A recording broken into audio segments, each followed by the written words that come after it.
지금부터 제10회 가인 법정 변론대 결선 다조 경련을 진행하겠습니다. 오늘 진행할 사건은 서울중앙지방법원 2018가합 321654 배당 2 사건입니다. 먼저 출석한 당사자를 확인하겠습니다. 원고 배수호 소송대리인 법무법인 효시 담당 변호사 전성환 참가번호 몇 분이에요? 181217입니다. 217번 맞아요? 네, 맞습니다. 피고 엄자훈 소송대리인 법무법인 정리 담당 변호사 한구식 참가번호 181-211번 211번입니다.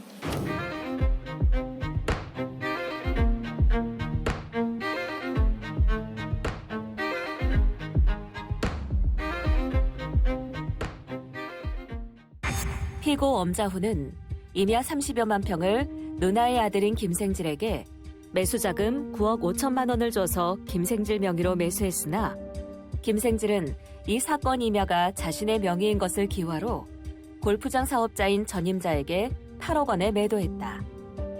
피고는 김생질에게 9억 5천만 원의 손해배상을 요구하였고 위 손해배상 채권을 피보정 권리로 하는 예금 채권 가압류를 신청하여 이를 인용하는 결정을 받았다.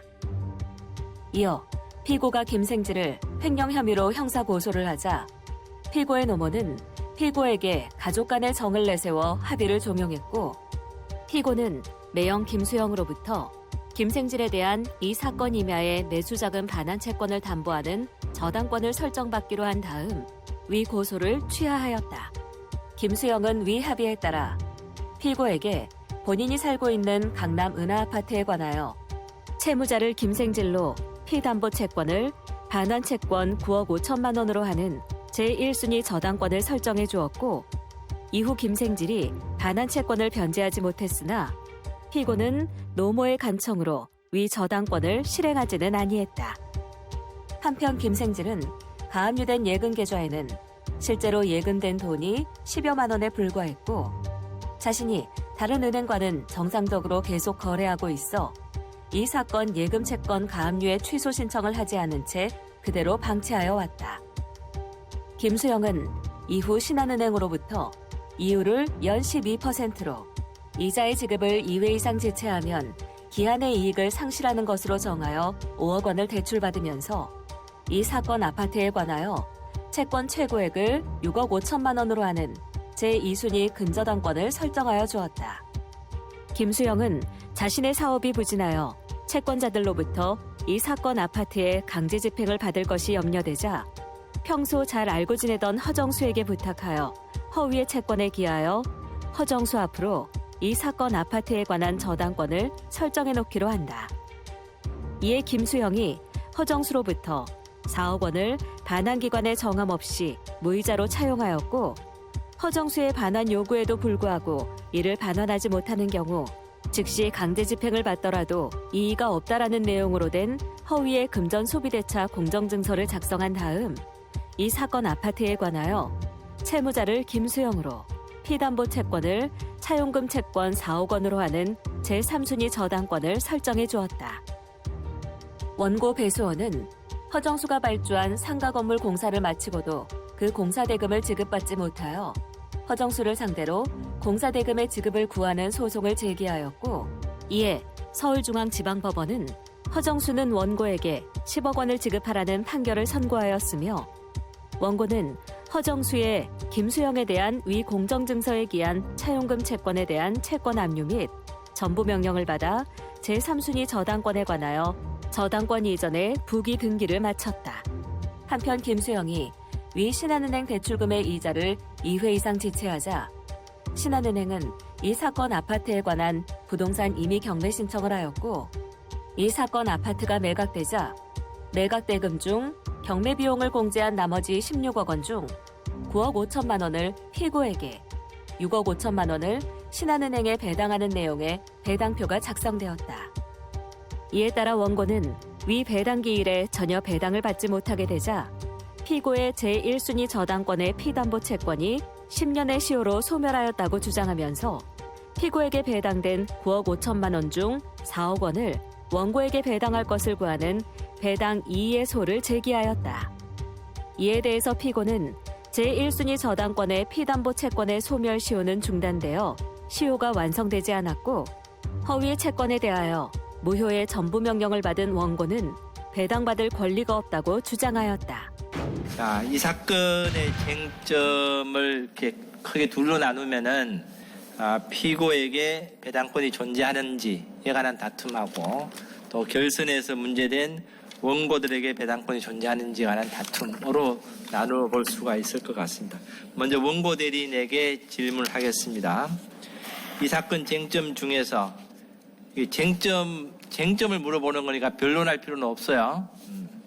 이 사건 쟁점 중에서 선순위 담보권자인 피고의 피담보 채권의 소멸시효가 완성된 경우에 과연 피고에게 배당권이 존재하는지에 관하여는 구체적으로 어떠한 쟁점이 있는지 말씀해 보시기 바랍니다. 1분간 시간 드리겠습니다. 네, 원고는 지금 후순위 저당권자로서 그 순위 승진의 원칙이 민법상 순위 승진이 원칙이 적용돼서 그게 과연 직접적인 이익이 있다고 볼 수 있는지 거기에 대해서 원고 측은 변론할 계획이고 그리고 그 이익 자체가 민법상 규율하고 있는 그러한 법률상의 이익에 해당하는지도 좀 검토를 해볼 생각입니다. 이상입니다. 네. 방금 원고 대리인의 그 쟁점 정리에 관해서 피고 대리인이 수정 보완할 의견이 있으면은 1분 범위 내에서 말씀해 주시기 바랍니다. 네. 피고 대리인 답변하겠습니다. 피고 역시 이 사건 차유금 채권을 전부 받은 3순위 저당권자인 원고가 과연 이 선순위 저당권자인 피고에 대하여 피담보 채권이 2005년 2월 2일 시효 소멸을 하였음을 주장할 수 있는지 여부를 마찬가지로 다투고자 합니다.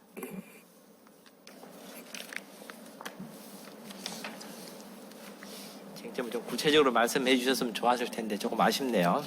그다음 피고 대리인 질의를 하겠습니다. 이 사건 쟁점 중에서 허위 표시에 기한 피담보 채권을 압류 전부받은 원고에게 과연 배당 채권이 존재하는지에 관하여는 구체적으로 어떠한 쟁점이 있는지에 대해서 말씀해 주시기 바랍니다. 1분 시간 드리겠습니다. 먼저 피고 대리인이 파악한 쟁점 첫 번째로는 이 사건에 있어서 원고의 신뢰의 범위가 그 저당권 등기에 의해서 형성된 외관에 국한되는 것인지 아니면 그 원인이 되는 법률행위인 소비대차 약정에 대한 신뢰까지로도 볼 수 있는지 여부를 다퉈보고자 합니다. 또한 원고가 무효인 소비대차 약정을 신뢰하였다고 전제하더라도 원고를 실질적으로 새로운 법률상 이해관계를 맺은 것으로 볼 수 있는지 여부를 다퉈보고자 합니다. 이상입니다. 자, 원고 대리인, 피고 대리인 쟁점 정리를 들었죠? 네, 들었습니다. 수정 보완할 사항이 있으면 말씀해 주시기 바랍니다. 네, 별도로 수정 보완할 사항은 없고 원고 측에서도 그 원고가 이런 통정 허위 표시에 의한 허위의 채권을 신뢰한 것에 대하여 민법 제108조의 제3자로서 보호받을 수 있는지 여부에 대하여 변론하고자 합니다. 네, 좋습니다. 이어서 주변론을 하도록 하겠습니다. 먼저 원고 대리인 주변론 해주시기 바랍니다. 네, 원고 측 주변론 시작하겠습니다. 우선 첫 번째 쟁점인 후순위 저당권자인 원고가 소멸시효 원용권자에 해당한다는 점에 대해 변론하겠습니다. 대법원은 권리의 소멸에 의하여 직접 이익을 받는 자만이 소멸시효 완성을 원용할 수 있다고 보고 있습니다. 후순위 저당권자가 선순위 저당권의 소멸시효 완성을 주장할 수 있는지에 대한 판례는 존재하지 않으나 선순위 저당권의 피담보 채권이 시효 소멸하게 되면 담보물권의 부종성에 따라 선순위 저당권이 소멸하게 되고 따라서 후순위 저당권의 순위가 상승하게 됩니다. 이러한 후순위 저당권자의 이익이 반사적 또는 간접적 이익이 아닌 직접 이익이라는 점에 대해 변론하고자 합니다. 후순위 저당권자는 목적 부동산의 가격으로부터 선순위 저당권에 의해 담보되는 채권액을 공제한 가액에 관하여만 우선 변제를 받는 담보물권자의 지위에 있습니다. 담보물권자는 담보물권이 설정된 물건에 대하여 직접성과 지배성, 배타성을 가지고 절대권으로서 강하게 보호받습니다. 또한 민법은 저당권의 순위에 대하여 한 번 주어진 순위이더라도 그 선순위의 저당권이 소멸하는 경우에는 원래의 순위가 상승하는 순위 승진의 원칙을 인정하고 있습니다. 민법이 순위 확정의 원칙이 아닌 순위 승진의 원칙을 채택하고 있는 이상 후순위 저당권자는 선순위 저당권의 피담보 채권의 소멸로 인하여 순위가 올라갈 것이라는 합리적 기대를 가지고 있다고 보아야 합니다. 한편 원고는 허정수가 피고에 대하여 가지는 권리를 그 동일성을 그대로 유지한 채 이전받았으므로 제3순위 저당권자로서의 지위를 가집니다. 그런데 허정수가 제3순위 저당권을 설정받을 당시 피고의 제1순위 저당권의 피담보 채권은 시효 소멸한 상태였으므로 원고는 사실상 제2순위 저당권자의 지위에 있습니다. 만일 이러한 상황에서 원고가 선순위 저당권의 시효 소멸을 원용할 수 없다고 한다면 원고는 사실상 제2순위 저당권자에 해당함에도 제3순위의 저당권자의 지위로 밀려나게 되는 불이익을 받게 됩니다. 앞서 주장한 것들과 더하여 무엇보다 피고의 제1순위 저당권의 피담보 채권이 시효 소멸하게 되면 원고의 배당액이 0원에서 4억 원으로 증가하게 된다는 점에서 원고는 선순위 저당권의 피담보 채권 소멸로 인한 직접 이익을 받는 자이고 따라서 후순위 저당권자인 원고는 피고의 제1순위 저당권의 피담보 채권의 소멸 시효를 원용할 수 있다 할 것입니다. 다음 이어서 변론하도록 하겠습니다. 네, 다음으로 가압류 결정에 의하여 그 피보전 권리가 아닌 다른 채권에 대하여 시효가 중단되었다고 주장할 수 있는지에 대하여 변론하고자 합니다. 피고 측은 청구 기초가 동일하다면 피보전 권리의 변경이 가능하다고 주장합니다. 그러나 부당이득 반환 청구권과 불법행위에 기한 손해배상 청구권은 명백히 그 법적 근거가 상이한 별개의 소송물이기 때문에 청구의 기초가 동일하지 않다고 볼 여지가 있다고 할 것입니다. 만약 청구의 기초가 동일하다고 보더라도 대법원 판례에 의하면 권리 없음이 명백한 피보전 권리로 가압류 집행을 한 것은 그 이의 절차에서도 피보전 권리를 변경할 수 없는 특별한 사정이 있는 경우에 해당합니다. 계약명의 신탁에서 매도인이 선의인 경우에 불법행위에 기한 손해배상 청구권이 발생하지 않는다는 것은 확립된 대법원의 입장입니다. 따라서 본 사건에서의 피보전 권리도 존재하지 않는 것이 명백하므로 그 변경 또한 허용될 수 없는 것입니다. 또한 피보전 권리의 존재는 본안 절차의 요건이 되므로 피보전 권리가 존재하지 않는 이 사건 예금채권 가압류는 효력이 없습니다. 설사 당연 무효가 아니라고 하더라도 이 사건 매수자금 반환 채권에 대한 시효 중단의 효력은 인정될 수 없는 것입니다. 가압류는 본안 소송을 예정하고 있는 잠정적인 절차이기 때문에 본안이나 이의 절차 없이 임의로 이를 취소할 수는 없는 것입니다. 그렇다면 상이한 피보전 권리를 기초로 가압류 결정을 받은 피고가 그러한 절차를 거치지 않고 곧바로 피보전 권리가 아닌 다른 채권에 대하여 시효 중단의 효력이 미친다고 주장하는 것은 허용될 수 없다고 할 것입니다. 나아가 피고가 주장하는 청구 기초의 동일성은 가압류에 따른 본안 소송에서 피보전 권리 변경의 한계에 관한 것이지 본 사건처럼 본안 소송 없이 보전 절차만 존재하는 경우에는 적용될 수 없습니다.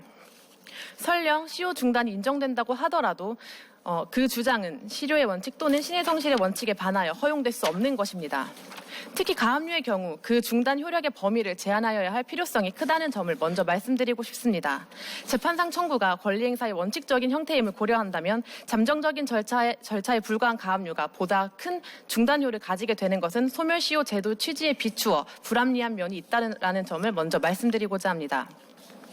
그런데 가압류의 경우 집행 보전의 효력이 존속하는 동안 시효 중단효가 계속된다는 대법원의 입장을 그대로 적용한다면 이론상 그 효력이 무제한으로 확장될 가능성이 있습니다. 그렇기 때문에 보다 강력한 시효 중단의 효력을 인정하는 결과가 되어 불균형이 발생합니다. 따라서 우리 민법의 대원칙인 신의 성실의 원칙을 통한 적절한 제한의 필요성이 있음을 말씀드리고자 합니다. 피고의 시효 중단 주장은 다음과 같은 이유에서 실효의 원칙에 반합니다. 먼저 피고는 가압류 이후 관련된 권리를 전혀 행사한 바 없습니다. 또한 이 사건 가압류는 피보전 채권액과 피압류 채권액의 차이가 너무나 현격하여 이로써 채권을 실현하기란 불가능한 것이었습니다. 따라서 채무자 김생질의 입장에서는 그에 대한 권리가 구체적으로 행사되지 않을 것이라는 점에 대하여 신뢰하는 것이 당연하므로 이에 대해서 정당한 신뢰도 인정된다고 할 것입니다. 그런데 피고는 현재 새삼스럽게 이 사건 예금채권 가압류에 의한 시효 중단의 효력을 주장하고 있습니다. 따라서 이러한 주장은 실효의 원칙 또는 신의 성실의 원칙에 반하는 것입니다. 그 판단에 있어 신의 성실의 원칙을 보다 적극적으로 적용할 필요성이 있다는 점을 고려해 주시기 바랍니다. 다음으로 피고는 통정 허위 표시를 이유로 원고의 권리를 부정하나 이 또한 타당하지 않습니다. 전부 명령에 의하여 원고는 허정수의 채권과 저당권을 취득하였으므로 담보 물권자의 지위까지 취득한 바 있습니다. 이는 외관상 형성된 허위의 채권을 기초로 하여 법률상 새로운 이해관계를 맺은 것이 명백합니다. 따라서 원고는 민법 제108조 제2항의 제3자에 해당합니다. 또한 전부 채권자는 채권 양수인과 유사한 지위에 있으므로 동조가 적용될 수 있습니다. 나아가 동조의 취지는 외관에 대한 신뢰 보호입니다. 그런데 집행명령의 경우 법원에 의한 보전 절차이기 때문에 그 공공성과 객관성이 높습니다. 따라서 이에 대한 신뢰 또한 보호 가치가 높기 때문에 민법 제108조 제2항이 이 경우에도 적용되는 것이 전체적인 법제도의 취지에 비추어도 타당하다고 할 것입니다. 따라서 이 사건 전부 명령이 무효라는 점에 대하여 원고에 대한 관계에서 그 무효를 주장하는 것은 허용될 수 없습니다. 또한 이 사건 차용금 채권은 공정증서로 증명되고 있는 만큼 원고는 이 채권이 허위의 것이라는 점에 대해서 알았던 사정을 찾아볼 수 없습니다. 그러므로 원고는 선의의 제3자라고 할 것입니다. 마지막으로 결론을 말씀드리도록 하겠습니다. 원고는 본 사건에서의 시효 원용권자이며 이 사건 예금 채권 가압류에 의한 시효 중단의 효력은 이 사건 매수자금 반환 채권에는 미치지 않습니다. 설사 미친다고 하더라도 피고의 시효 중단 주장은 신의 측에 반하는 것입니다. 또한 원고는 민법 제108조 제2항의 제3자로 보호되는 자에 해당하기 때문에 전부 명령의 무효는 원고에 대한 관계에서 주장될 수 없습니다. 따라서 원고에 대한 배당액은 0원에서 4억 원으로 경정되어야 합니다. 이상 원고 측 변론을 마치도록 하겠습니다. 네, 피고 대리인 주변론 해주시기 바랍니다.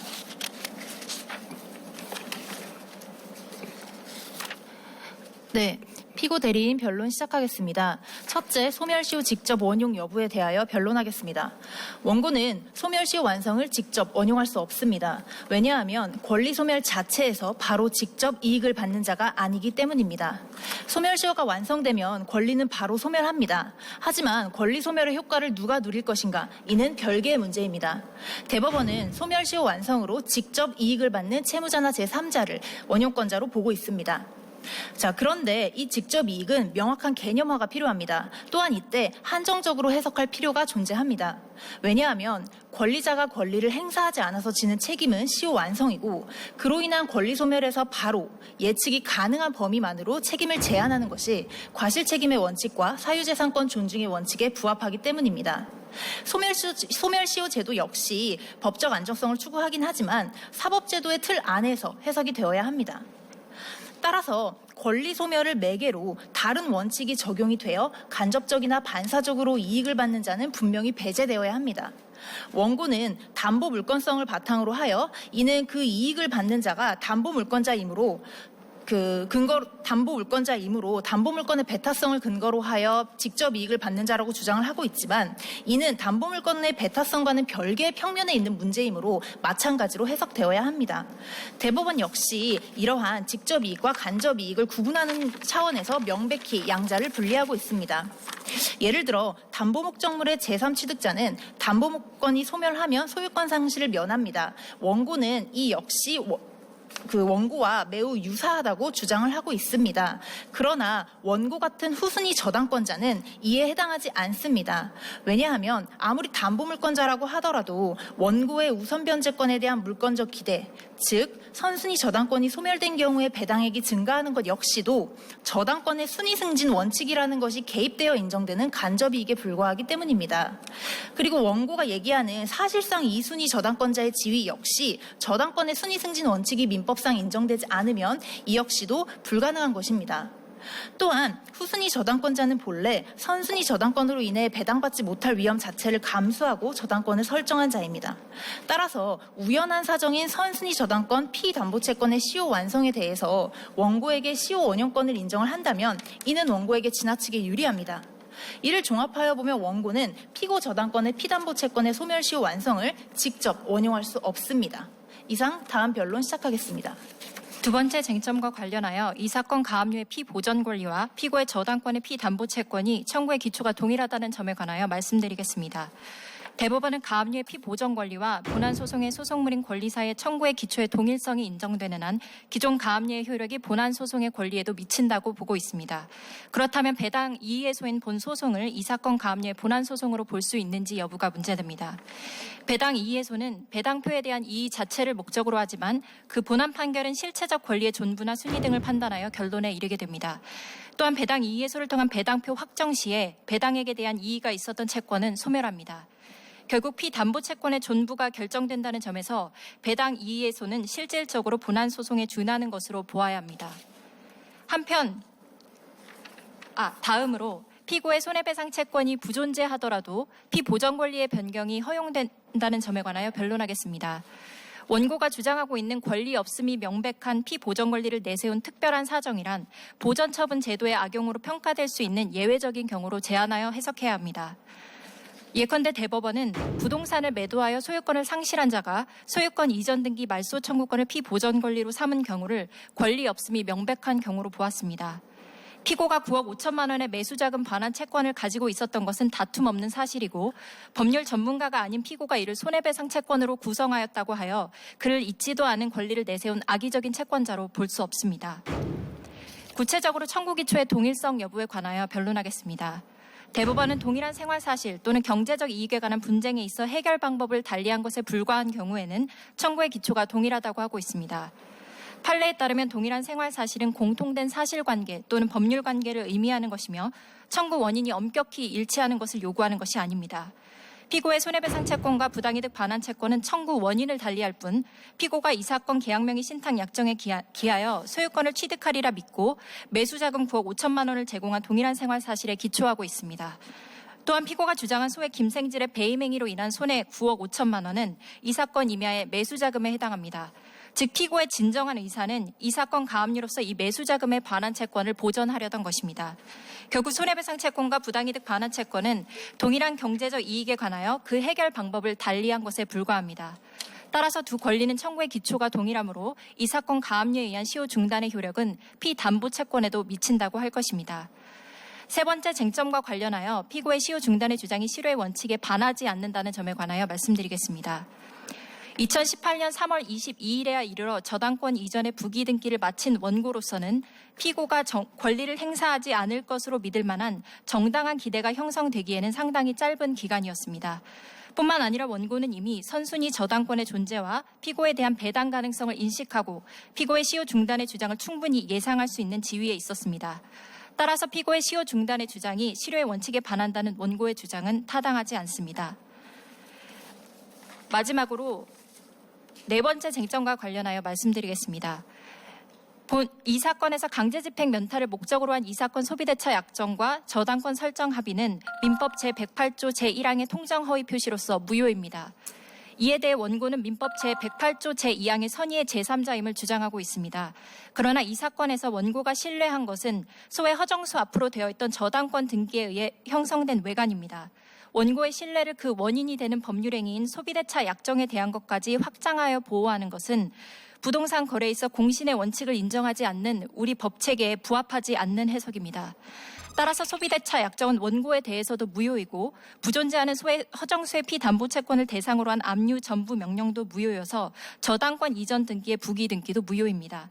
따라서 원고는 배당받을 수 있는 권리가 없습니다. 또한 원고가 무효인 소비대차 약정을 신뢰하였다고 전제하더라도 제108조 제2항, 민법 제108조 제2항은 연역적으로 외관 신뢰 보호의 법리에 기초하고 있고 이 법리는 원칙적으로 거래 행위를 통한 신뢰 형성을 요구하는 것으로 보아야 합니다. 즉 동종 조항에 의해 보호되는 제3자는 허위 표시로 형성된 외관을 믿고 거래 행위를 통해 고유하고 새로운 법률상 이해관계를 맺은 자로 한정함이 타당합니다. 따라서 기존 채권자로서 일방적으로 채무자의 채권을 전부받은 원고를 실질적으로 새로운 법률상 이해관계를 맺은 자로 볼 수 없습니다. 이상의 내용을 종합하여 볼 때 피고가 이 사건 임의 경매 절차에서 배당받을 수 없다는 원고의 주장은 이유 없으므로 원고의 청구를 기각하여 주시기 바랍니다. 이상입니다. 네. 이어서 원고 대리인 재변론 해주시기 바랍니다. 원고 측 재변론하겠습니다. 첫 번째로 피고 측에서는 후순위 저당권자의 지위와 일반 채권자의 지위를 같이 보면서 후순위 저당권자의 순위 승진의 이익이 반사적 이익에 불과하다고 주장하고 있습니다. 그러나 후순위 저당권자는 일반 채권자와는 달리 저당권이라는 민법이 강하게 보호하는 담보물권을 설정받은 자라는 점과 함께 민법이 순위 승진의 원칙을 인정한다는 점에서 후순위 저당권자는 선순위 저당권의 소멸로 인하여 상승된 순위에 따라 우선 변제를 받을 것이라는 물권적 기대를 가진다고 보아야 하므로 후순위 저당권자를 일반 채권자와 같이 볼 수 없으며 순위 승진의 이익으로 인한 배당액의 증가를 반사적 이익이라고 볼 수는 없습니다. 또한 피고 측에서는 담보 목적물의 제3취득자와 후순위 저당권자가 비교 대상이 될 수 없다고 주장하나 제3취득자도 후순위 저당권자와 마찬가지로 목적 부동산의 권리가 제한되어 있다는 사실, 즉 가등기에 기한 본등기의 경료로 소유권을 잃을 수 있다는 사실을 인식하고 부동산에 대한 권리를 취득하였다는 점에서 후순위 저당권자와 달리 볼 수 없다 할 것이며, 또한 제3취득자의 소유권 상실을 면하는 상황과 후순위 저당권에 의한 본질적 목적은 담보권의 실행으로 인한 피담보 채권의 만족이었다는 점에서도 달리 볼 수 없습니다. 따라서 이에 대한 피고 측의 주장은 타당하지 않습니다. 두 번째로 피고 측은 가압류 결정의 긴급성에 비추어 피보전 권리가 본안의 소송물과 엄격하게 일치할 필요가 없음을 들어 이 사건 가압류의 피보전 권리와 피고의 피담보 채권이 청구의 기초가 동일하다고 주장합니다. 그러나 피고 측이 원용하고 있는 판례들은 모두 보전 절차인 가압류 결정 절차와 그 이후에 본안 소송에서 피보전 채권 변경의 한계에 대해 설시한 것입니다. 가압류 결정을 받은 후에 어떠한 본안 소송을 제기한 바도 없는 본 사건에 직접적으로 적용할 수 없습니다. 피고는 본 소송을 본안 소송에 준한다고 주장하나 배당이 이 소송은 실체상의 법률 관계를 전제로 할 뿐 그 판결의 효력이 실체상의 법률 관계를 확정짓는다고 볼 수는 없습니다. 피고 측이 근거로 인용한 서울고등법원의 입장도 결국은 배당표 확정에 따른 형성소송의 효력을 설시한 것일 뿐 그것이 본안에 해당하는 소송 절차라는 사실과는 무관한 주장입니다. 결국 피고의 주장은 배당표 확정만으로 본 사건의 당사자가 아닌 가압류의 채무자에게도 그 효력이 미친다는 것이어서 배당 이의 소송의 본질과 어긋납니다. 게다가 피보전 권리인 손해배상 채권은 존재하지도 않는 채권입니다. 대법원의 확립된 입장에 의해 부존재하는 채권을 피보전 권리로 하여 가압류 결정을 받은 것을 실제 존재하는 채권을 가압류한 것과 동일하다고 볼 수 없으며 그에 따라 피보전 권리의 변경을 주장하는 것은 더더욱 이유가 없습니다. 그리고 피고 측이 피보전 권리가 존재하지 않는 보전 처분을 취소 사유가 될 뿐이라고 하면서 제시한 판례의 입장도 피보전 권리가 존재하지 않는다는 사실이 다툼이 되어 본안 소송에서 부존재가 확정된 것을 사실관계로 하고 있습니다. 본 사건처럼 본안 소송이 제기된 바도 없이 처음부터 존재하지 않는 채권을 피보전 권리로 하여 가압류 결정을 한 것은 피보전 권리의 존재를 필수 요건으로 하는 가압류 결정의 취지상으로도 무효라고 보는 것이 타당하므로 피고 측의 주장은 이유가 없습니다. 마지막으로 피고는 이 사건 가압류에 의한 시효 중단이 계속되고 있다는 것이 주지의 사실이라는 점을 들어 김생질에게 정당한 신뢰가 발생하지 않았다고 주장합니다. 그러나 본 사건에서 실효의 원칙 판단에 있어 정당한 신뢰 유무는 중단 효력이 존속되고 있다는 점을 기초로 형식적으로 판단할 것이 아니라 시효제도의 취지나 실효의 원칙의 취지를 고려하여 권리 행사가 적절하게 이루어졌는지 여부 및 권리 행사에 대한 상대방의 신뢰를 중심으로 실질적으로 판단되어야 함이 마땅합니다. 따라서 피고 측의 신의 측에 반하지 않는다는 주장은 이유 없습니다. 이상으로 원고 측 재변론을 마치겠습니다. 네. 추가 쟁점에 관한 변론 안 하셔도 되나요? 네, 제가 그럼 추가로 쟁점에 대하여 재변론해도 되겠습니까? 네.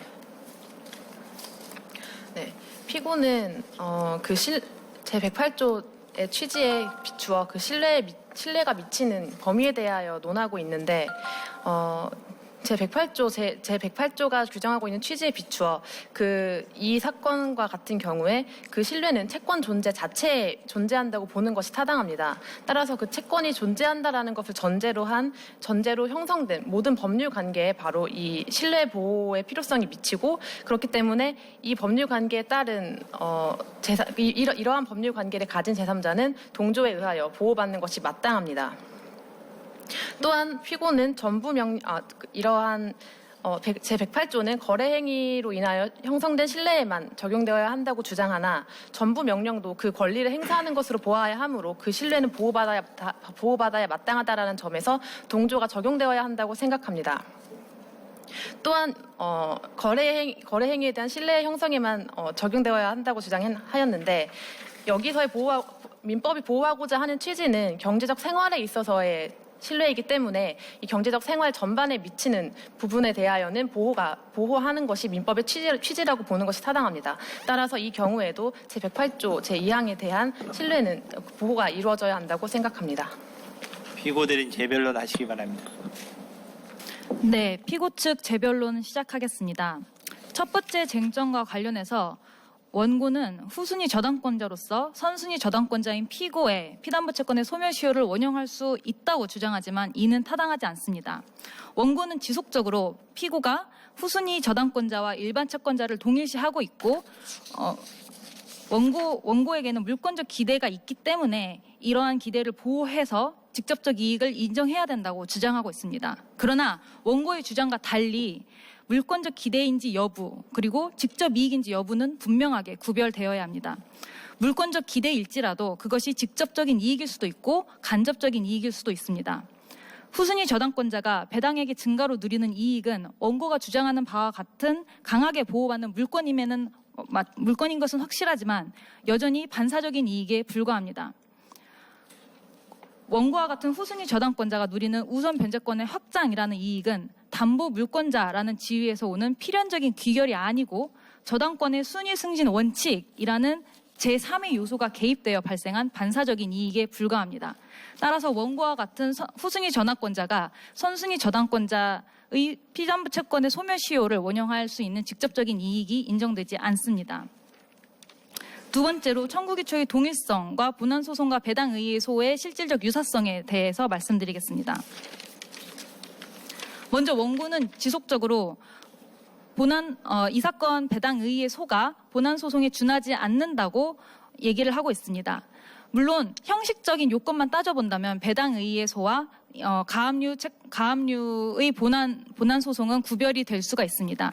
그러나 피고 측이 주장하는 바는 이 사건 예금채권 가압류의 실질적인 피보전 권리와 다름없는 이 사건 매수자금의 반환채권의 종부가 배당의의소에서 결정된다라는 실질적인 측면에서 보았을 때 배당의의소와 본안소송이 형식상의 차이는 있을지라도 그 실질에 있어서 본안소송에 준하는 유사성이 인정될 수 있다라는 점입니다.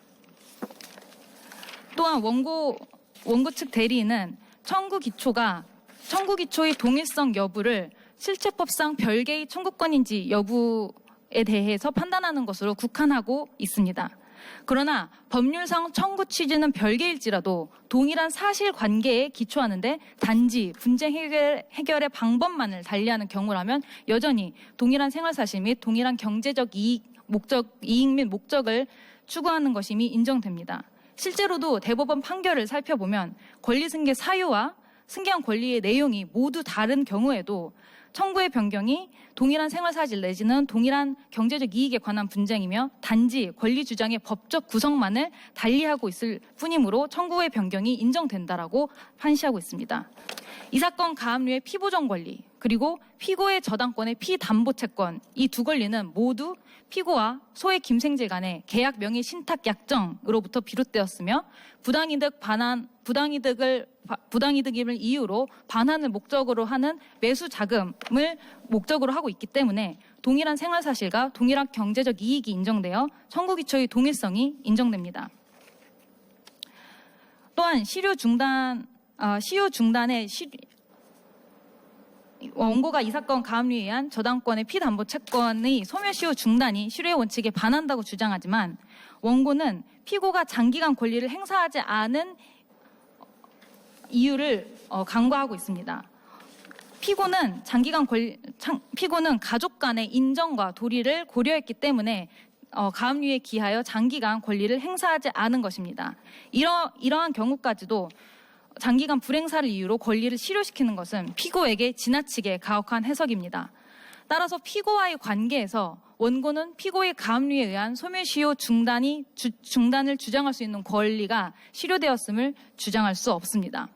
네 번째 쟁점으로 원고는 피담보 채권이 무효일지라도 그 외관을 신뢰하였기 때문에 여전히 민법 제108조 제2항의 선의의 제3자로서 보호가 된다라고 주장하고 있습니다. 그러나 원고는 저당권인 경우와 근저당권인 경우를 구별하지 않고 있습니다. 저당권인 경우에는 근저당권과는 다르게 부종성이 완화가 되지 않습니다. 따라서 그 외관과는 상관없이 피담보 채권이 무효이면 엄격한 부종성에 따라서 저당권도 소멸하게 됩니다. 때문에 무효임이 확실한 저당권을 믿고 부기 등기를 한 원고에게 실체법상 새로운 법률 관계가 형성되었다고 볼 수 없습니다. 따라서 원고에게는 이를 주장할 제3자로서의 지위가 인정되지 않습니다. 이상으로 피고 측 재변론을 마치겠습니다. 네, 수고하셨습니다.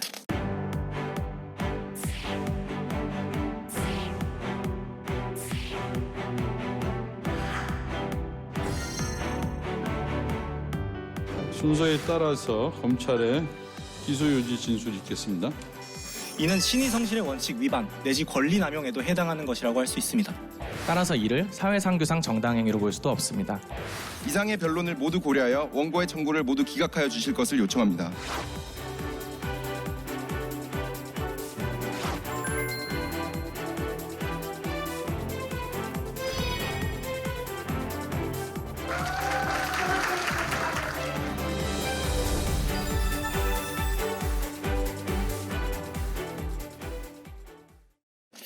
이어서 재판부와 질의응답 시간을 갖도록 하겠습니다. 먼저 이광영 판사님 질의해 주시기 바랍니다. 예, 우선 피고 측에 먼저 질문을 드리겠습니다. 이 사건 가압류의 긴급성에 관해서 피고 측은 주장을 하셨습니다. 맞습니까?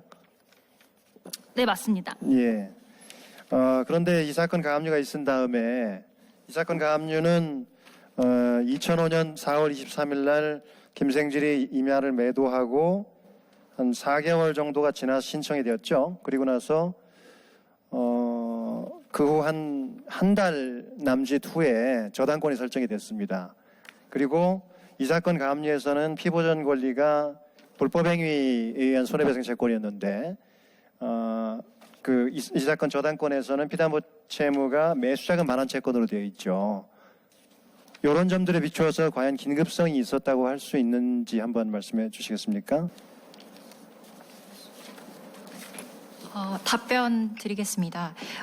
저희가 사실관계를 파악하기로는 전임자에게 매수를 한 시점이 2005년 4월이고 그 이후에 피고가 이 사건이 제3자에게 이전되어 버린 것을 알게 된 시점이 지금 정확하게 설치되어 있지는 않습니다.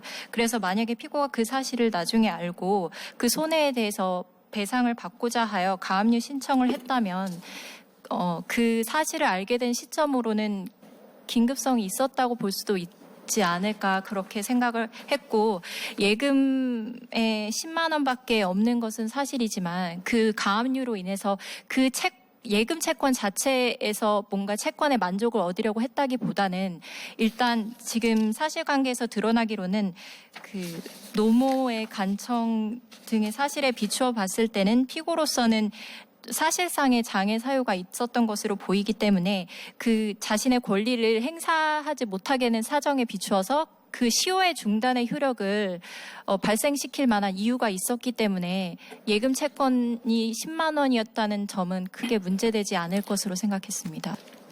형사고소까지 했다는 점도 참작을 하시는 건가요? 그러니까 가압류와 함께 형사고소를 했기 때문에 일종의 압박용으로 그렇게 한 것이다라고 말씀을 하시는 건가요?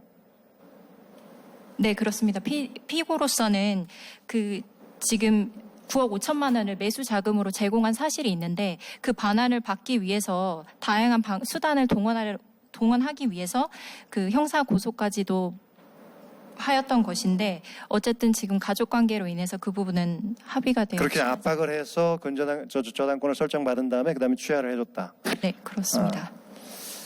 알겠습니다. 원고 측에 질문을 드리겠습니다. 무자력과 관련해서는 어떻게 주장을 하십니까?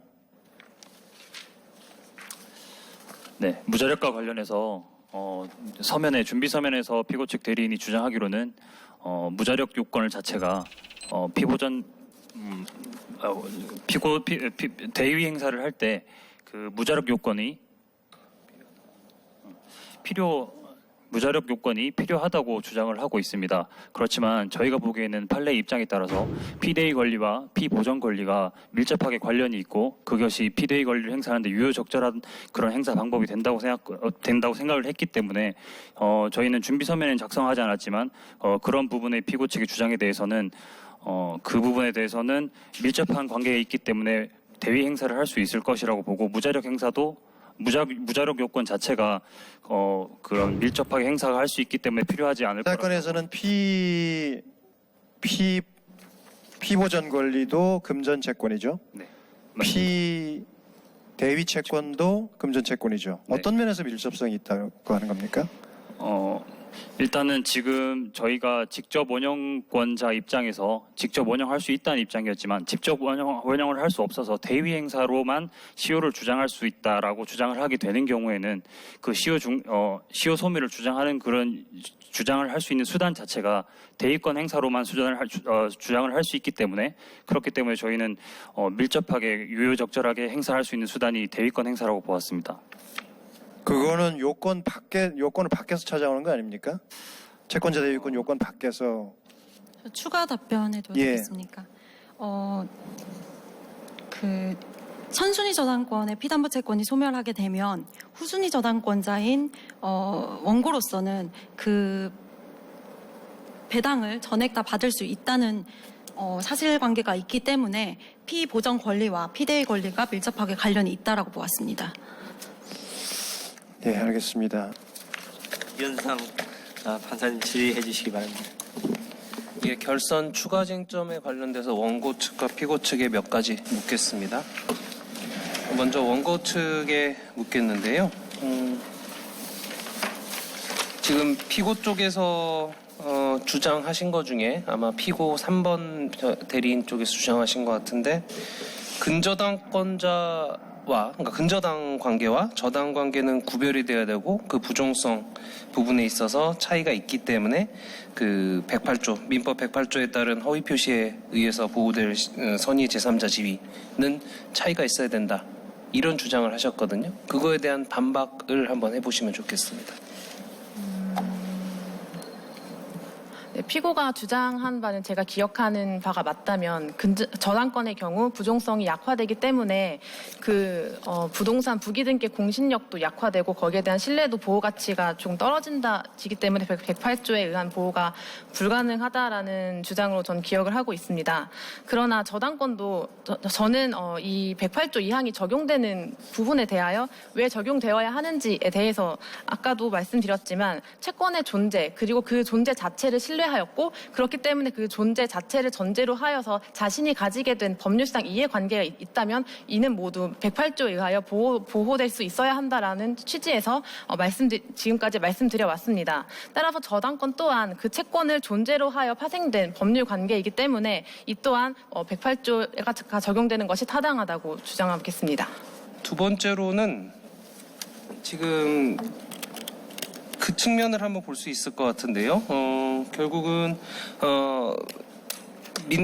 민법 108조 2항에서 말하는 허위 표시에 의한 행위라 하더라도 선의의 제3자로서 보호되는지 여부에 있어서는 판례에서 얘기하는 것이 실질적으로 새로운 법률관계를 형성한 사람의 외관을 어떤 보호해주는 신뢰를 보호해주는 측면이라고 보이는데 사실은 어찌 보면 이게 이 사건에 있어서는 가정채권이라는 전제 하에서는 그걸 이제 전부 명령을 받아서 그 압류 명령에 따라서 쭉 이제 부기등기까지 받은 사람은 어찌 보면 집행법적인 측면에서 좀 더 그러니까 그 새로운 실체관계를 출연행위를 새로 해서 맺은 어떤 거래를 한 게 아니라 그 집행법적인 측면에서 권리를 이제 이어받은 형태이잖아요.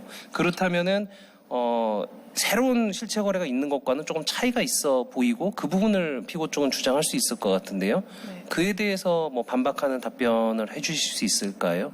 네, 이 부분에 대해서는 좀 더 알아볼 수도 있겠지만 지금 현재 제가 이해하고 있고 알아본 그 범위 안에서 말씀드리자면 전부 명령은 채권이 그대로 이전되는 것이기 때문에 채권 양도와 유사한 지위에 있다고 생각합니다. 그리고 이러한 채권을 이전받고 부기 등기까지 마쳤기 때문에 이것을 기초로 하여서 자신의 채권을 만족시킬 수 있는 권리를 새로이 취득했다라는 관점에서 새로운 이해관계를 맺었다고 볼 수 있을 것 같습니다. 좋습니다. 네, 피고 쪽에 간단히 두 가지 질문 드리겠습니다. 아까 말씀하신 것 중에 이제 민법에 의한 허위 표시 108조 2항에 따른 선의의 제3자에 해당한지 여부에 있어서 신뢰한 대상을 구별해서 아마 피고 대리인 1번의 그 참가자가 얘기를 하신 것 같은데 저당권 설정 원인 행위와 등기 신뢰를 좀 구별해야 되지 않느냐라고 했고 그에 대해서 원고 측 2번 대리인께서는 답변하기를 원인 행위 쪽에 신뢰를 했다. 라고 답변했습니다.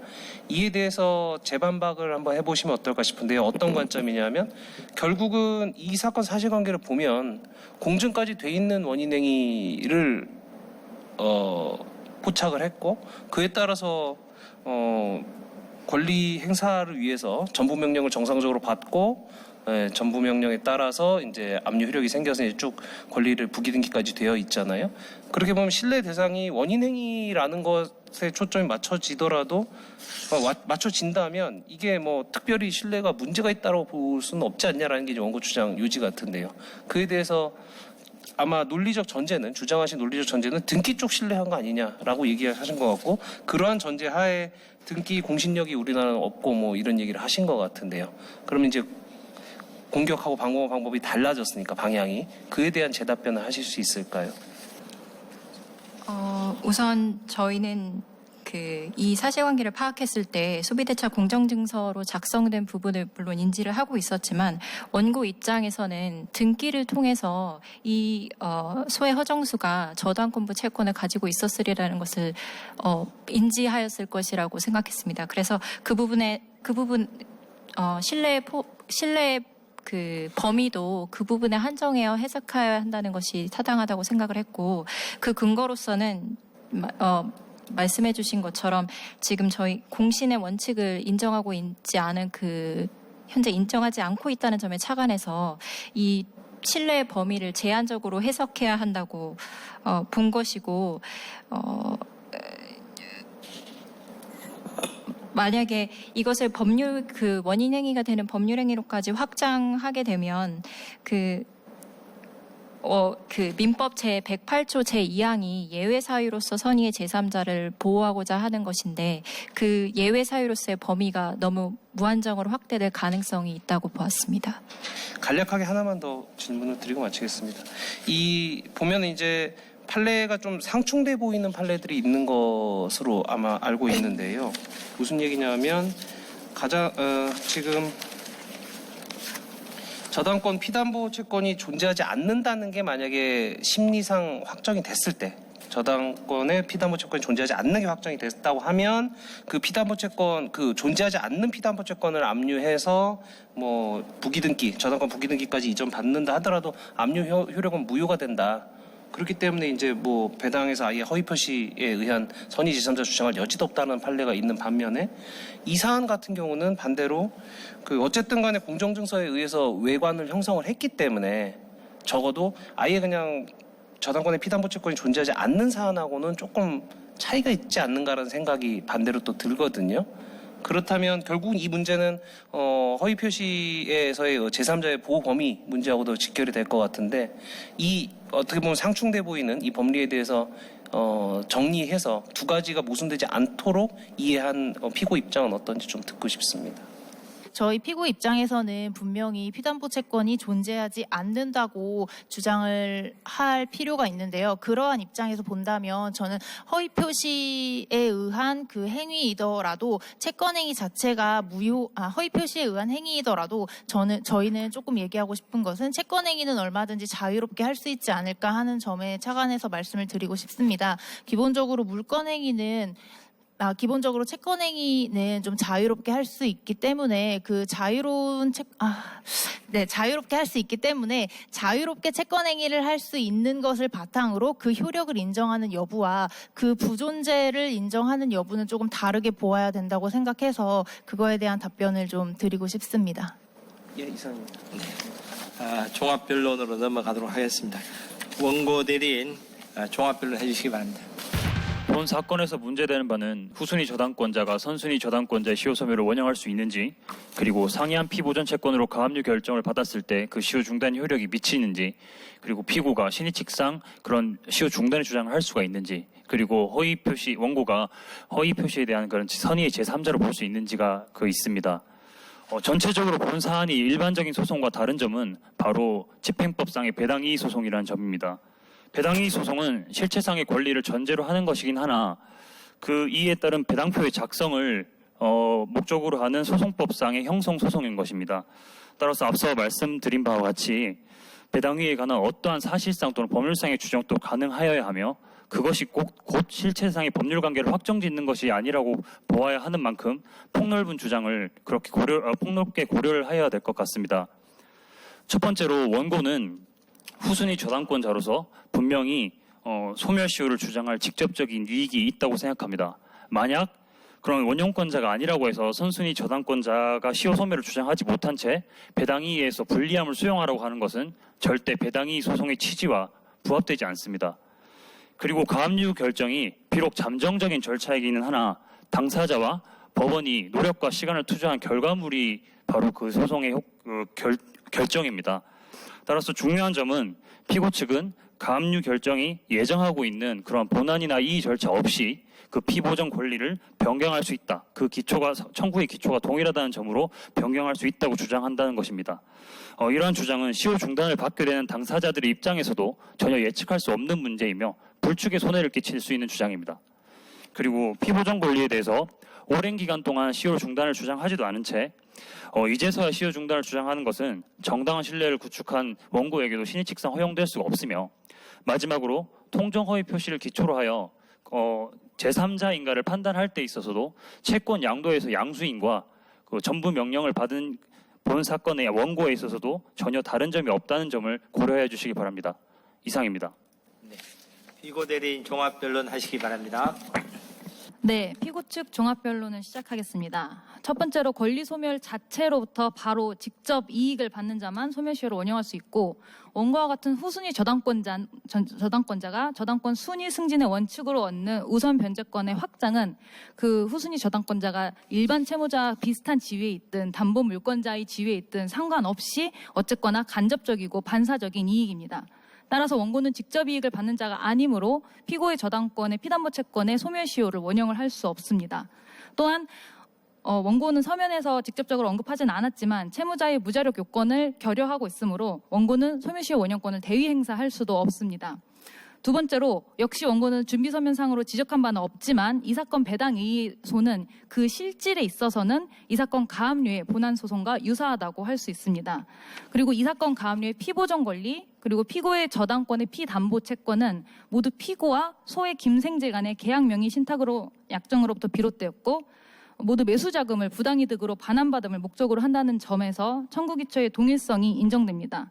따라서 이 사건 가압류로서 피고의 저당권의 피담보 채권은 소멸시효가 중단되었습니다. 세 번째로 이 사건 가압류는 취소된 사정이 없으므로 본소송이 진행되는 현재 시점에 있어서도 여전히 유효하며 원고는 피고의 권리 불행사에 대한 신뢰가 형성되기에는 지나치게 짧은 기간만 주어져 있었습니다. 따라서 피고가 가압류로 인한 시효 중단의 효력을 주장하는 것이 실효의 원칙에 반한다라고 볼 수 없습니다.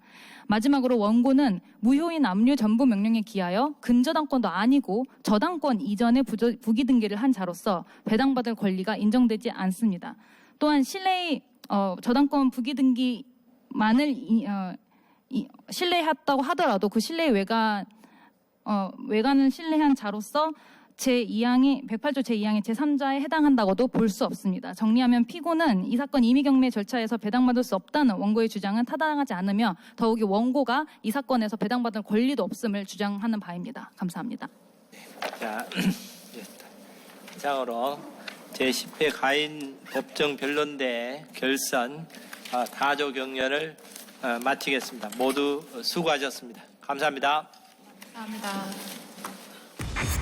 이러한 후순위 저당권자의 이익이 반사적 또는 간접적 이익이 아닌 그 중단 효력의 범위를 제한하여야 할 필요성이 크다는 점을 먼저 말씀드리고 싶습니다. 그렇지만 저희가 보기에는 판례 입장에 따라서 피대의 권리와 피보전 권리가 배당 의의소와 본안 소송의 형식상의 차이는 있을지라도 자유롭게 채권 행위를 할 수 있는 것을 바탕으로 그 효력을 인정하는 여부와 법률행위인 소비대차 약정에 대한 신뢰까지로도 볼 수 있는지 여부를 다퉈봅니다.